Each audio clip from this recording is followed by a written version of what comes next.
So in the world of basketball nowadays, does rankings really matter? Is rankings really as important as people say they are? And so what good are rankings and who are they really for? See, to understand it, rankings are kind of for betting purposes, all right?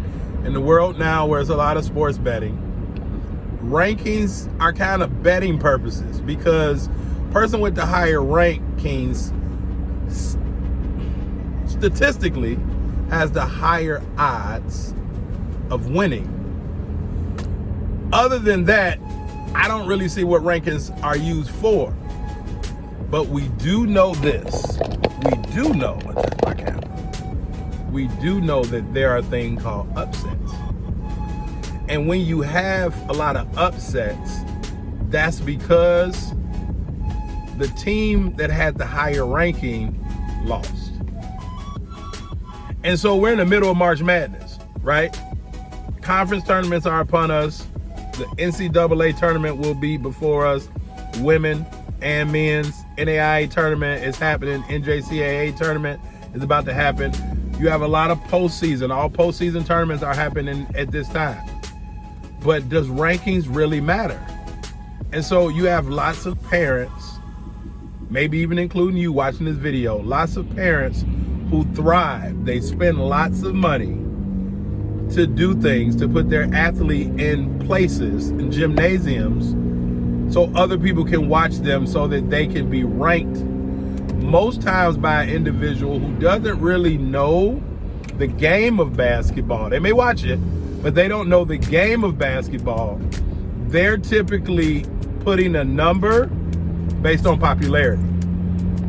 And so even with the popularity contest, they still have to compete against the other team. And so a lot of parents are out here, right, and they're doing things because they want their athlete to be ranked. Well, what does that matter if your athlete is ranked the number one 8th grader, 9th grader, 10th grader, 11th grader, 12th grader in the state or even in the country, right? Do they still have to compete against other people night in and night out? Absolutely.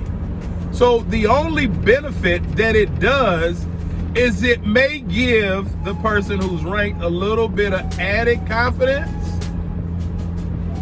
but it can also give false confidence as well. Now those athletes feel like they don't have to work as hard because they're already ranked. Somebody who don't really know basketball or aren't really that thorough or deep into the game and the concept of basketball and or life, and they put them at a number and they feel like they don't have to continue to work because they've already reached a certain destination, a certain number.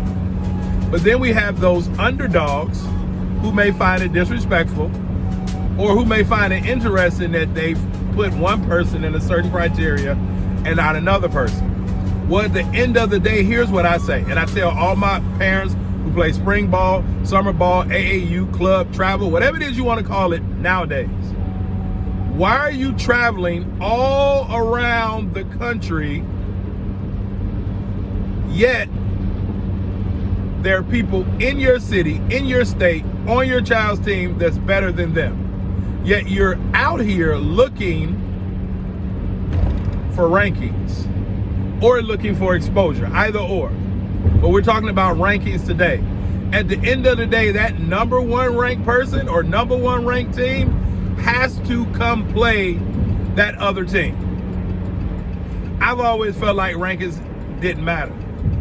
Not because I was ranked high, but because I've always beat, I don't want to use the word always, that's an absolute. Frequently throughout my basketball playing and coaching career, I've beat or been a part of teams who've beat teams that were ranked higher than us. So at the end of the day, that all means nothing to the people across the court from you. It means nothing. So what I would like for my parents to understand this spring and this summer, don't go looking for rankings. Look for improvement. Don't go looking for status. Look for success, right? Don't go looking to be applauded by other people. Look to get better to where your athlete can notice it and you can notice it as well. That's what's most important. And are they able to then transfer those skills that they've learned on the court and use those same skills, those same techniques, those same strategies off the court?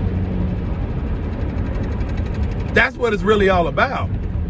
If I had time, in which I don't right now, but I could probably go and list 10, 20 players that were ranked middle school, high school, and probably didn't even earn a college scholarship or wasn't very productive on the college level. Now, I didn't use the word successful because success is relative and success looks different for all of us. I just really implore my parents to not strive or search for rankings.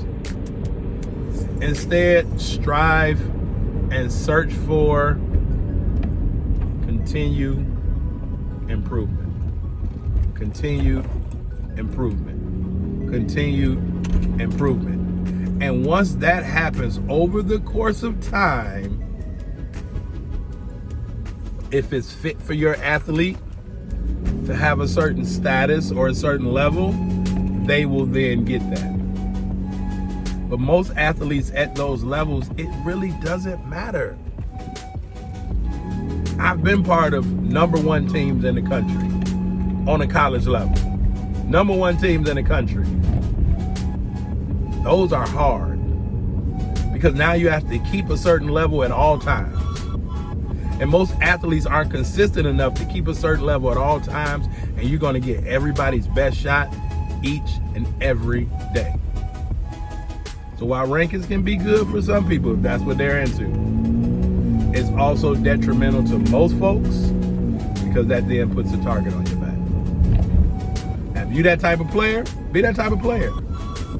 But can your athlete be that type of player without a number on them? Can they come out and do those things if they're ranked #1 or if they were ranked #1,000,001? Can they still do the same things night in and night out consistently? That's what really matters. All right? Let's not strive for rankings. Let's strive for reality. And reality is that you must continue to improve so that you can reach the goals in which you want to reach. And you can still do that if you're ranked or not. All right? I hope that helps y'all today. I really hope it helped you. Let's stop searching for rankings. Let's search to be better. All right? Coach Carvel Bailey. Peace.